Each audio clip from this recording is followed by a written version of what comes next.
I don't know how you feel about that. In my own mind. In your own mind, but John has spent a lot of years in the ministry and has a lot of wisdom, and so I'm really looking. And we worked together for a number of 6 or 7 years, or Yeah, 6. yeah, here at Kingswood. So so it should be a pretty free flowing conversation, I think, Awesome. and we'll just I just want to glean your wisdom, from. Well, that should take 5 minutes. What do we do with the rest of the time? All right, so why don't we start out with I know you were called to ministry a little later in life than you didn't do the kind of go straight to Bible college from high school kind of thing. So what was your describe your call to ministry a little bit? What was that? What did that entail? I went to university and graduated and sort of fell into the public school. I had to do something, and so I put applications out. And back in those days, school superintendents would come to the college trying to hire people, even me. Wow, that's changed a lot. Yeah, trying to hire people. And I was Right. at the bottom of my class because I didn't do a lot of work at college. I'm embarrassed to say that, but that's the way. So I taught school for a dozen years, but in those middle years, a few years in, I would read catalogs from Bible schools and seminary, and just wistfully thinking, just feeling the impulse of wanting to do vocational ministry of some kind and what that looked like, but feeling like I had missed it. It was too late. I had a wife and 2 small Your children. life was all established, so I had a mortgage, yeah. and so I just feel I've missed the boat. And in the mid-70s, just increasingly feeling that, but just thinking it was too late. Yeah. So when did you realize it wasn't too late? What changed? Well, it was your mind on that? almost an instant of time. My wife, Willow Ann, would say to me, "John, you're not happy doing what you're doing." I was fighting some depression at times. I don't know if it was related to just that, but doing the Valium thing, which made me kind of dopey. And she would say, "Why don't you change your life? You're not happy teaching." And I wasn't. And I was at a service at Beulah Campgrounds in Browns Flat, New Brunswick, in the July of '78. And the guy on the platform says, "I want you to turn around and tell somebody what's going on in your life." And I whirled around. There's my pastor, which I didn't know was sitting me. And I found myself saying, "I'm done teaching.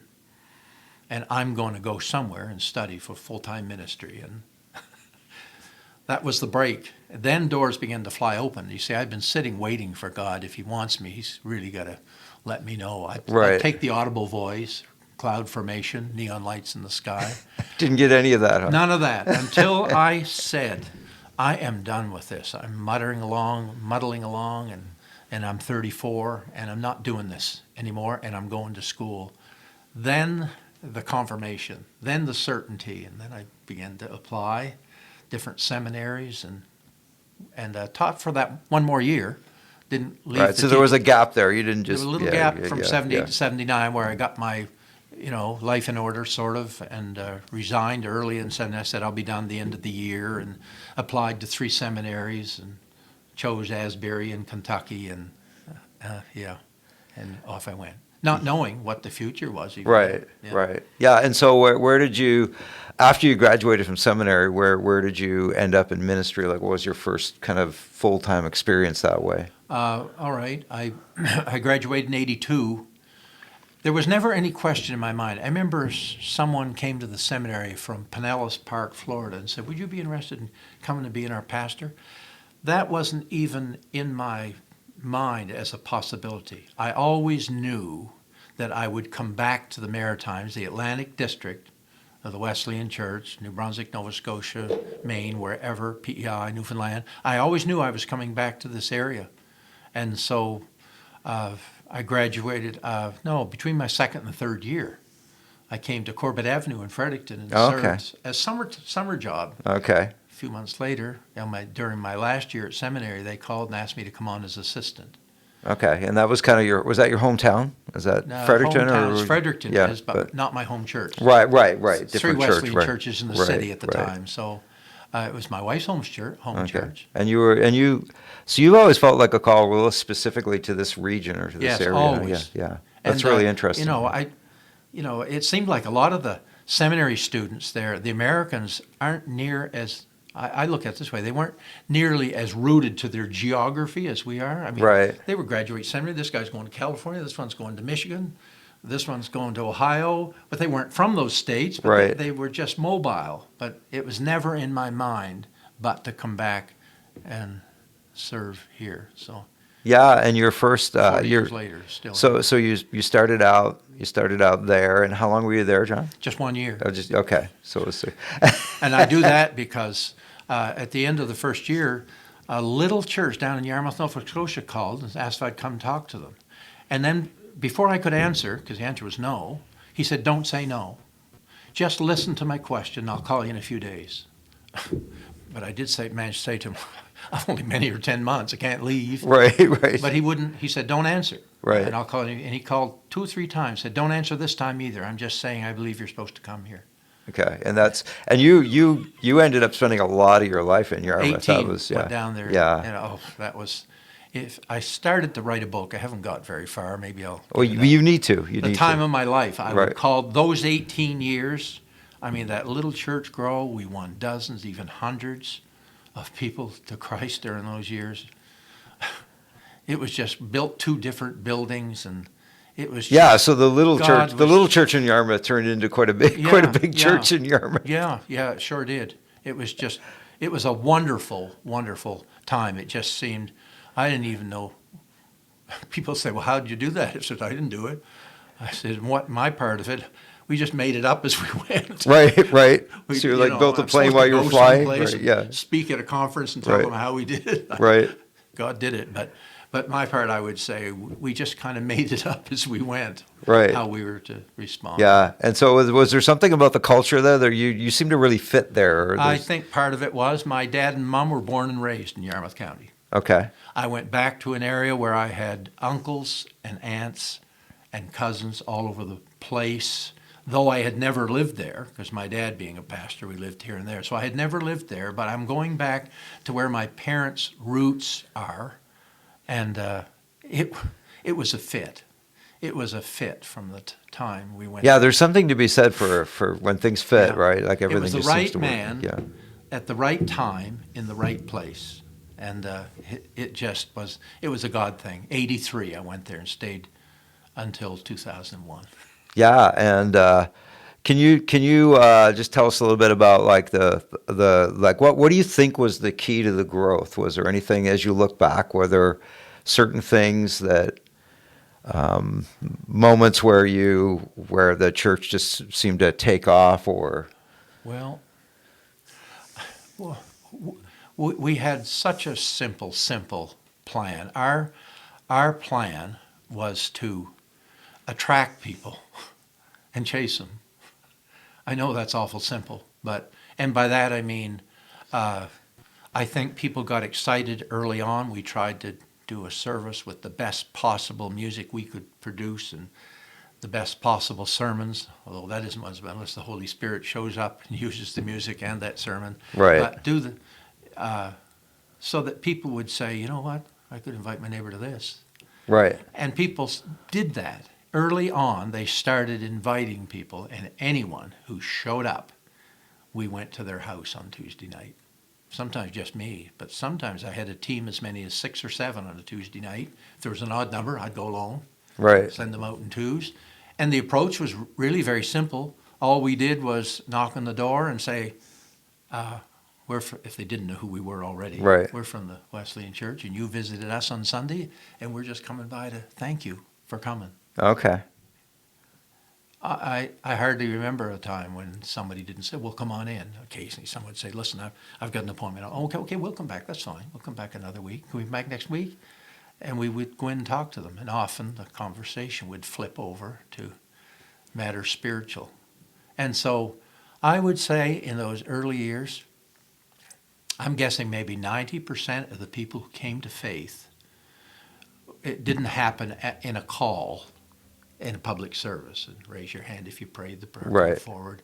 It was that they'd made their decision in one of those Tuesday, it was always Tuesday night, They've made their decision in one of those Tuesday night and then make it public. I always invite them now. Sunday at the end of the service, I'm going to ask people, if you've made a decision through the week, I'm going to invite you to come and stand here as a public testimony of the private decision you've made. I would say 90% of the people made the decision in the home, and their public, the Sunday thing was a stand of a decision they'd already made. Yeah, and those two things, I think, like there's a lot of pastors that they consider their my job is to train and to like stay within the boundary of the church building, and you, the fact that you led the way and went out on visitation, like I think that you took people out and showed them how to do it. Yeah. I think that's like really important, and then the public thing. There's something. I have discussions with students about this sometimes because like the public altar call kind of idea isn't real. It's not real trendy or popular right now. But there is something about making a public declaration. I think so. that solidifies faith in Well, people. the scripture talks about with the heart, man believes, but with the mouth. I would often quote that at the end of the service, saying, Right. You've made a private decision, but it is important that you publicly acknowledge with the mouth, with your feet, by coming and standing here. Right. You're sort of announcing that I'm one. Yeah. I'm a follower. Yeah, of there's Jesus something Christ. about that that's Yes, really there helpful is. for the person, I Yeah, think. So, no kidding. yeah. Yeah. And so it sounds like we've got some people practicing music upstairs. We didn't know that. That's a good thing, I I guess. don't think I think we'll be okay as far as we'll just have a little background music Okay, as we go. Add a So, little atmosphere. That's good. Yeah. So yeah, I said to you earlier, earlier this morning before we started the interview, that you're one of the worst retirees that I've ever met, because you keep coming, you keep threatening to retire, but you haven't managed to actually retire yet. So you're at King's Church right now. Like I am. what is your role there? I'm on staff at West. Okay. The West Campus. Right. In St. John. And I'm a 3-day-a-weeker. I give them Okay. Tuesday, Wednesday. I'm here today. We won't tell them. Okay. Tuesday, Wednesday, and of course Sunday.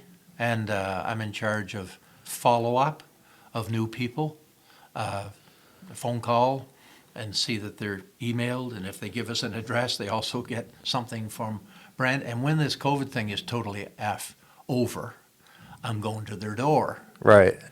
Now it's different than it used to be. You can't hardly go to a door any longer. You can't just show up. Without an Right. appointment. No, Right. you Yeah. can't. Yeah. No, you got to yeah. have an appointment or Yeah. something.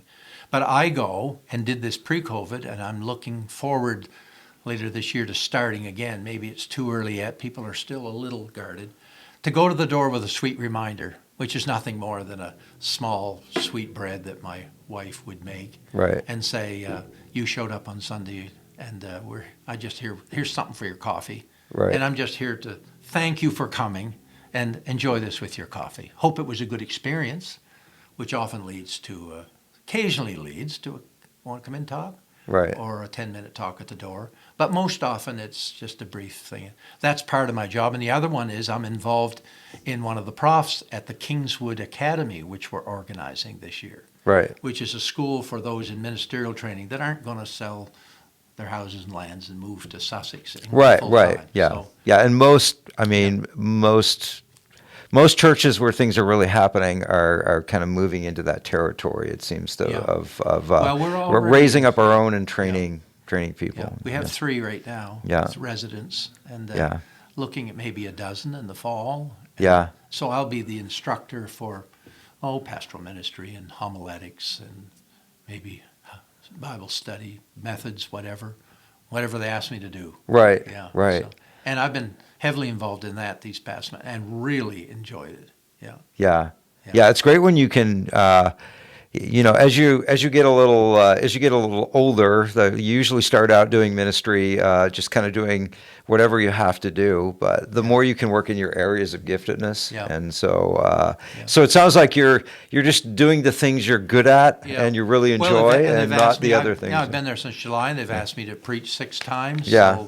So once a call on Saturday saying, "Hi, this guy has COVID. Right. Can you step in here?"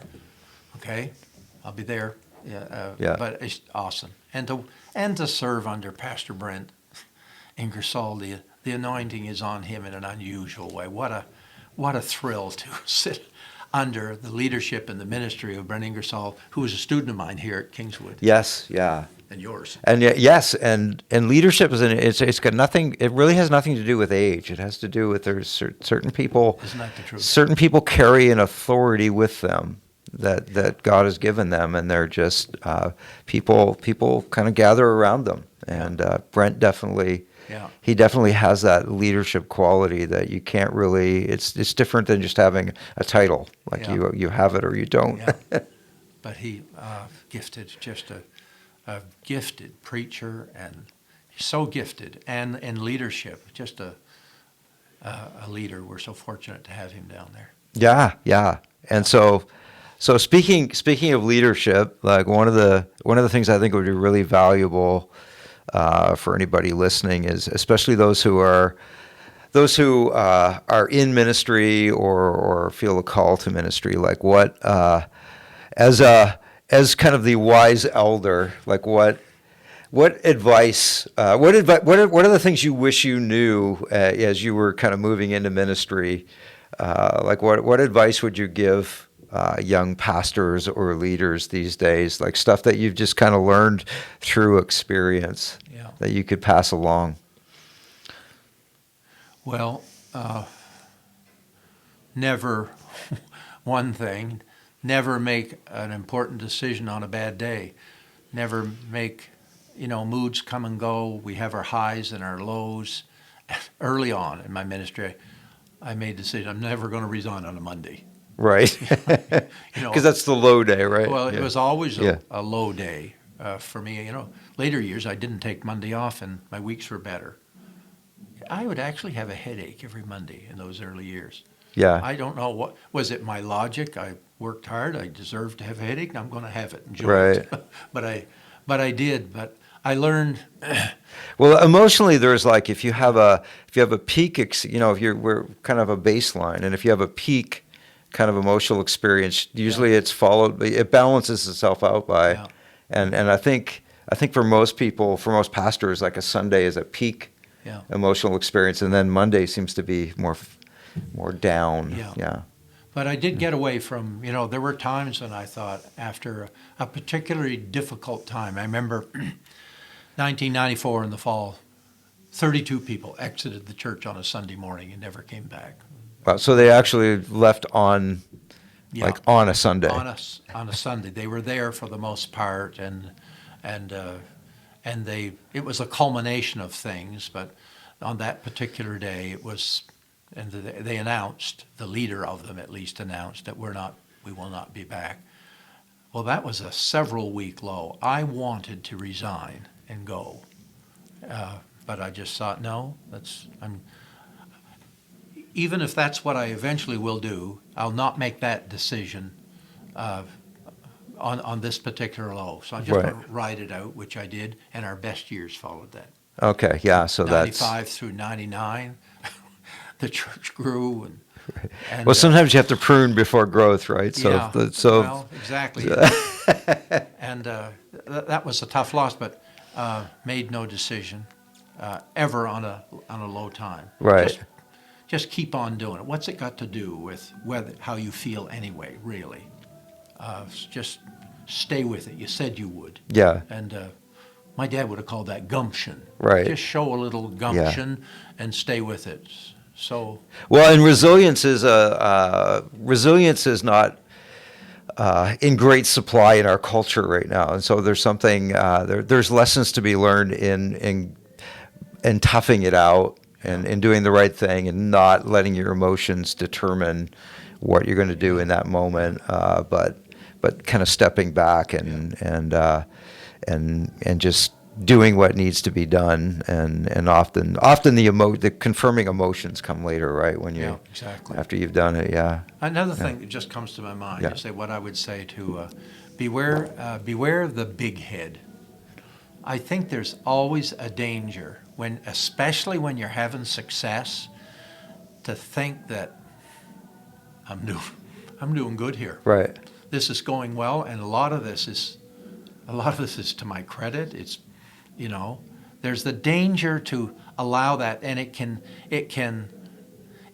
leak in such subtle ways into who you are and what you are that you somehow think more highly of yourself than you ought to think. And there's that temptation in your younger years, especially, I think, where maybe, maybe. Yeah. I hope so. Yeah, I can remember preaching a sermon to my congregation there in Yarmouth, and the Spirit was with me and on me and through it, and it was a wonderful thing. And then an invitation comes my way to preach somewhere else. Right. And here's the wrong thinking, the stinking thinking. That was a good sermon. You see where it's already right. not good thinking that sermon I prepared was that was the key to everything. That right? was the key to what happened on that day, and I have literally had to learn the lesson the hard way, to fall on my face, to preach that same sermon in another setting, and 15 minutes in, you're thinking, well, at least in 10 minutes, I'll be able to sit down. I've experienced exactly what you're talking about. And then realizing, oh, Father, it's not me. If you're holy, I've done my best to prepare this. But if you don't show up, nothing happens. And if we keep that foremost in our mind, no matter what we do, what we're leading, what plans we're making, if God isn't in it, it isn't through it, it will amount to nothing. So I had to learn that lesson. Yeah, our choice is always, humility is voluntary, but humiliation is not. But they have the same result in the end. But but it's much better to go with humility. Back in the day when I was like a youth speaker traveling, there's something about when you're flying here, you're flying there, you're speaking to crowds. There's something about that does go to your head and your heart if you're not careful. Yeah, if you're not careful. And the Christian rock star syndrome. I've been there and done that and fallen on my face and learned that lesson the hard way. So yeah. Anything else kind of along those lines that you would say to young leaders? Well, I guess it wouldn't be so much to the... Or to anybody, really, yeah. Well, don't quit. I came to... I left Corbett Avenue Church second time. That was my first serve, not my last, because I thought I was retiring partially in 11, right? Right. Then I went on staff part-time at Moncton. And then went to King's Church for just a few months until Yarmouth, the church I had served 18, asked me to go back. But and I went back for 3. Then I come back to King's for 1. And then I went off to Cape Sable Island for 1. Wow. Black Harbor for 1. Yeah. And now I'm back at King's. This is why I called you the world's worst retiree. Well, I can't say, as long as I have my health and the phone rings. That's the other thing. How can you say no? Right. Yeah, right. If the phone rings, the answer is yes. Yeah. Right. Somebody asked me to speak. I don't have to. I check my calendar and say, well, if I'm not booked, then I already settled in 78 that I would do this. So if I get a call and the calendar's free, I don't mean to go every place. I think now I'm at King's for the rest of my time to serve. But as long as I have my health, ministry isn't just what I do, I don't think. I think it's who I am. It's so much a part of what I am that why not the retire thing? I don't know. Is it in the Bible? Is the word even there? I don't think so. I'm not a big fan of it. Well, Moses retired when? When he died. Right. It's like... God said, go up there in that mountain. You're going to die now. Joshua's going to take over. And he did. Made a speech and died. So... Could I be that sounds like a good way to go. Preach and die. Fortunate that there was no retirement. I know I'm not giving those that retire a hard time, but it just seems that I wonder if some guys, girls who retire, retire and their health fails. Maybe the two are related. Yeah, Maybe because their the health losing that fails sense of them. purpose is, Maybe yeah. they don't have anything to get up for or something to do, and therefore, I don't know, maybe that leads to a decline in all the bodily functions, heart, everything, and we fail. I don't know that. I'm no expert You're on the medical side. not a biologist. But I'm feeling so grateful that at this age, my health is good, I think, for a man my age. And I never thought maybe I'd see the 40th. But you know what?